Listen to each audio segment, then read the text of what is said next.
Alléluia, bana na Nzambe, libota na Nzambe, Nzambe apambola bino, Nzambe a visité bino, Nzambe a tambola na bino de gloire en gloire, de puissance en puissance, de force en force, parce que vous allez moi na Nzambe. Alléluia, mwana mokonzi alelaka te, biso toza bana ya mokonzi, mokonzi ya bakonzi nyonso, moto akela bakonzi, moto akela batu nyonso, nde papa na biso. Quelle grâce! Yango bien aimé le Seigneur lelo, papa tilingana ya koswa na yo. Un disciple peut gêner. Est-ce qu'un disciple peut gêner? Il y a un autre monde qui a commis. Donc, bon, de là, pour tout côté, na sujet na biso.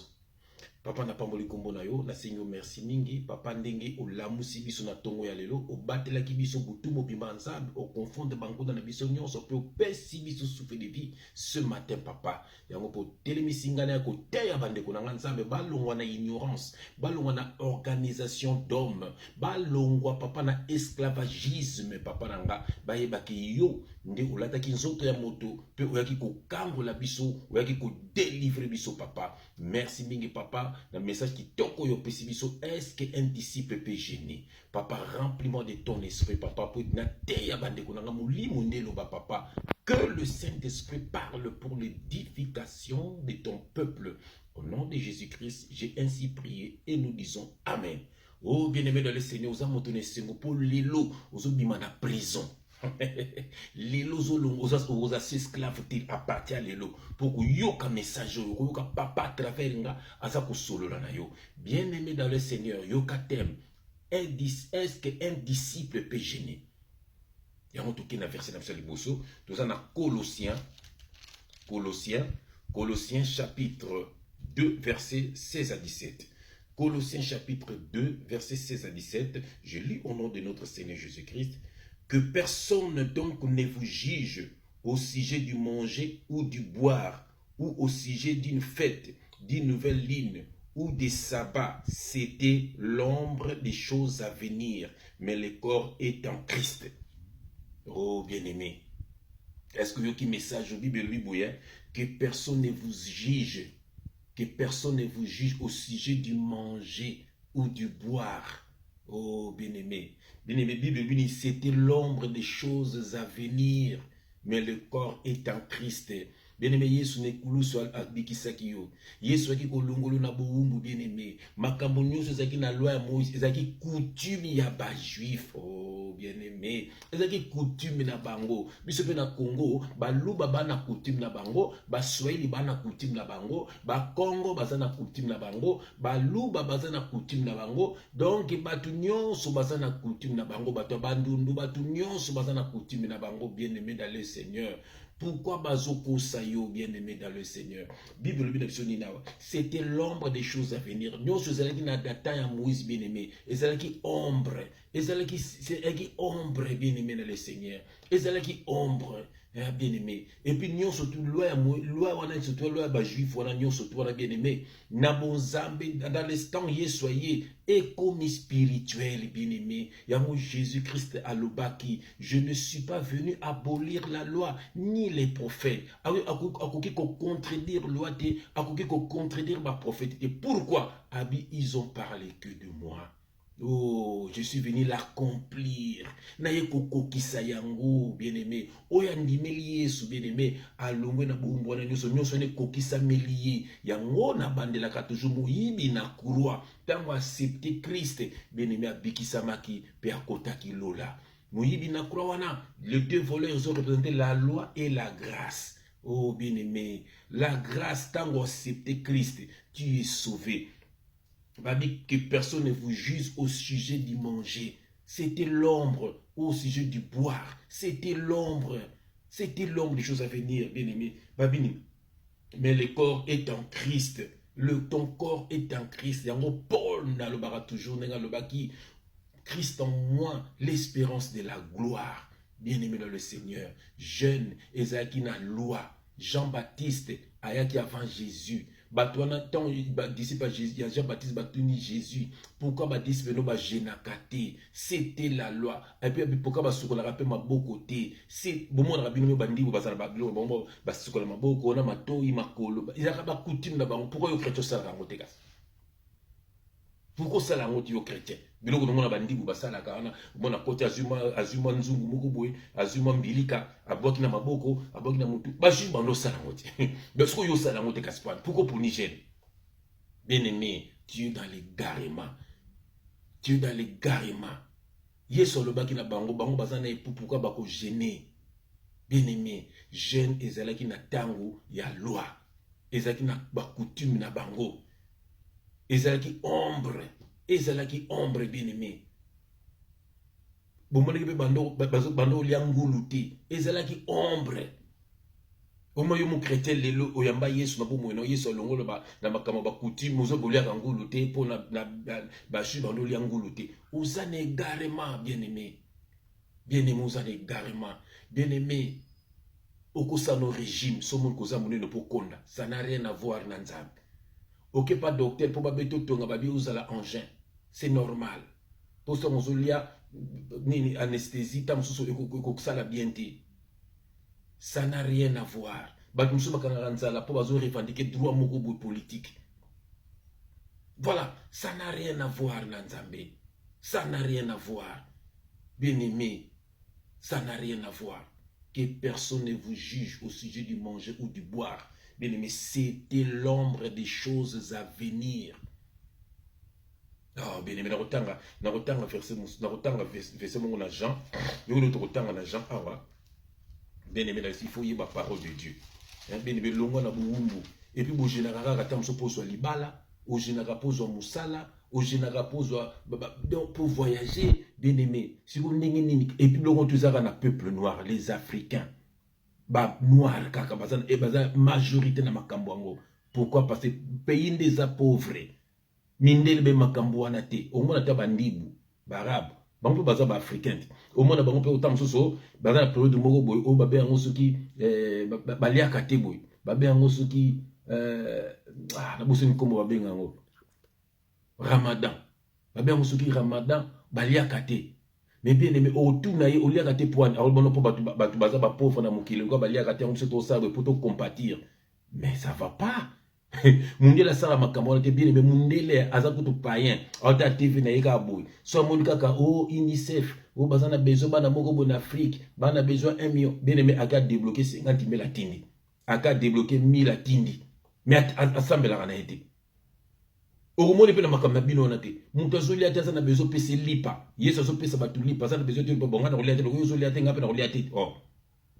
Dis n'importe quoi la religion. Bien mieux ka verset na rotanga.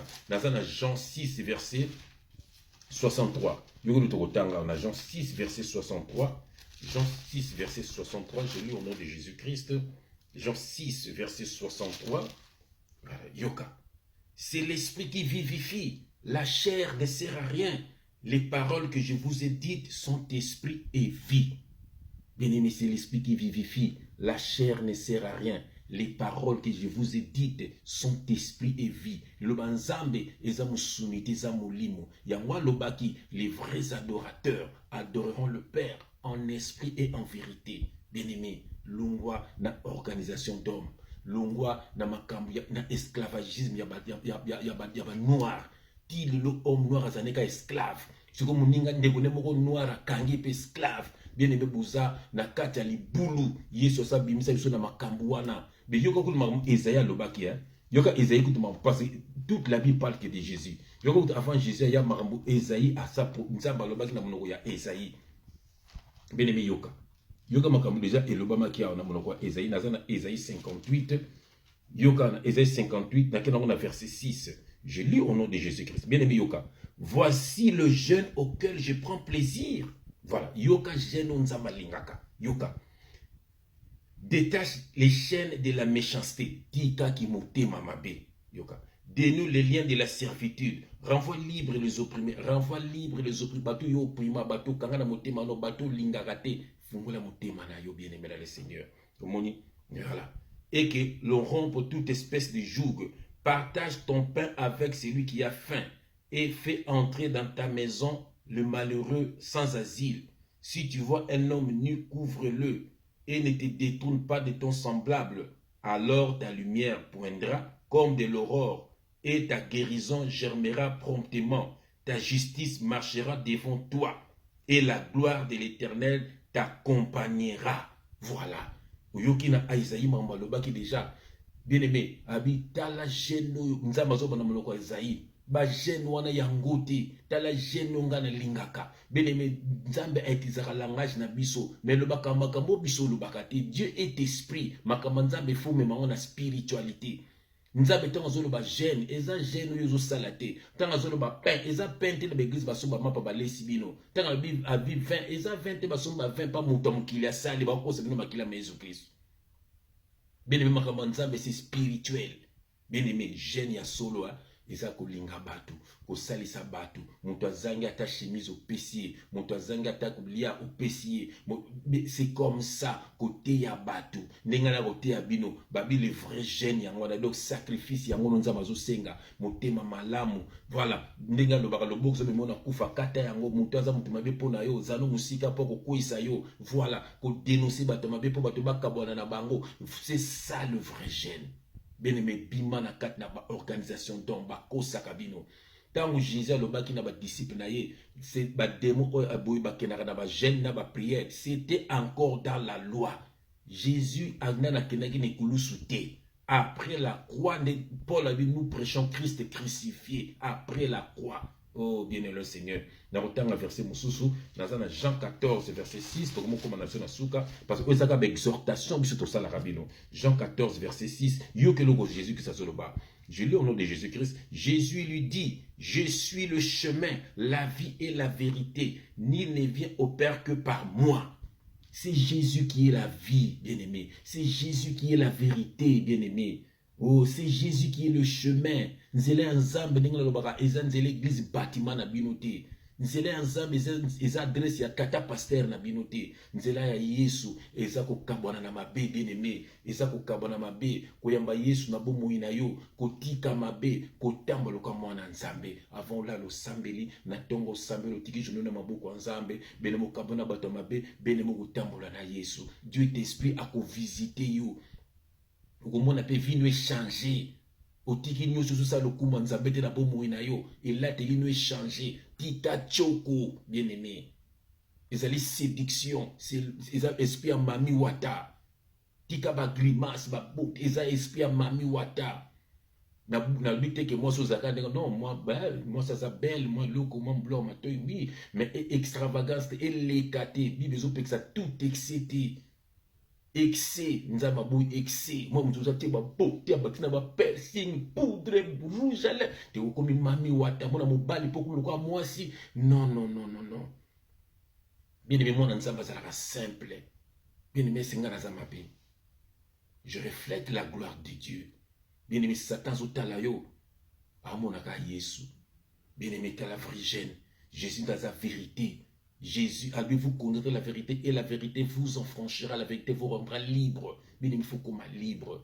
Kabwana na bato ba faux pasteur, bazo kosayo. Kabwana na makambo ya loi ya Moïse, ba gêne, ba dîme, ba offrande. Et c'était l'ombre des choses à venir.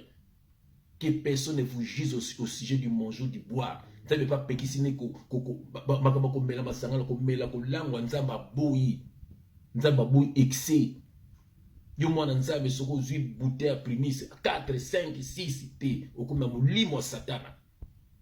Voilà. Mutu to sala masanga mtasala ngonde mutu amokili. Eza la coca, eza la fanta, eza la prémisse, eza la bex, eza la lef, eza la mongo. Nyonso mtasala mutu amokili. Ya nzambe sana ngote.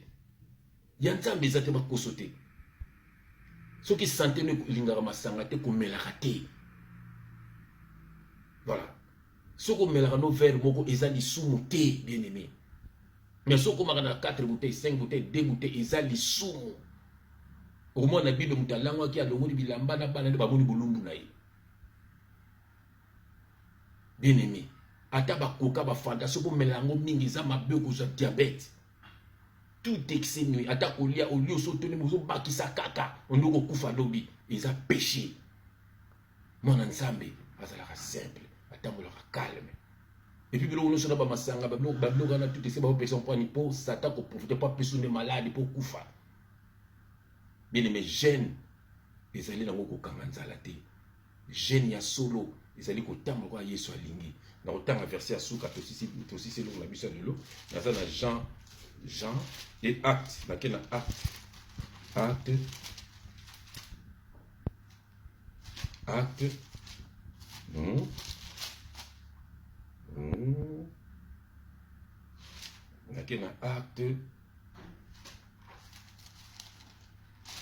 acte des apôtres, bien aimé le Seigneur, acte des apôtres, acte des apôtres, nous avons bien aimé, acte 4, verset 12.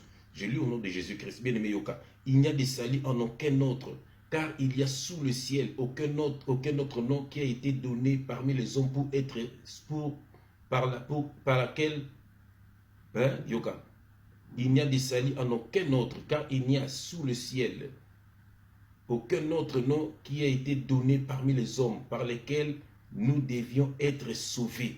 Bien-aimé, ils ont le loco moussouté, ils ont un combo moussouté. Oyo epesameli biso po etobika ezaka kombo ya Yesu Kristo yango na Jean 14 6 alobi yenda za chemin za vie za vérité bene me pozo libala na yo kangama na Yesu pozo musana na yo kangama na Yesu kokangama na Yesu ezali kokima le péché yango nde kokangama na Yesu bien aimé longwa na makambo ya ba faux pasteur bazo kosa yo okogene okukufa pour rien bien aimé okukufa pour rien mindele ba générateur baza bien ils vivent mieux que nous bien aimé makambo nzambe eza spirituel kangamane na Yesu tambolande na Yesu Yesu nde akolongola maboko ya Satana bien aimé et puis Satana mona rasu mwana nzambe te yango fuka mana bakamada mabepo profiter na bato ya bazalaka na ye Satana po babundisa yo po ye moko Satana mona ko sute yango Yesu alobaki na Pierre Satan te réclame Pierre kuta yebaki ne lokote nous mona pa Yesu zo mona Satan zo réclamer ye kuta yebaki lokote neti biso Satan réclamera biso luka biso mona na biso te poto batama na makila ma Jésus Christ frère sœur au batama na makila ma Jésus Christ ba ko sute au gêné pour yom tuzana Yesu bien aimé sortez du milieu d'eux kangamande na Yesu yende nzambe yende makambo akokisaki makambo nyonso il a dit à la croix tout est accompli bien aimé makambo nzambe c'est spirituel lungwa na makambo pam wana que Dieu te bénisse au nom de Jésus-Christ amen.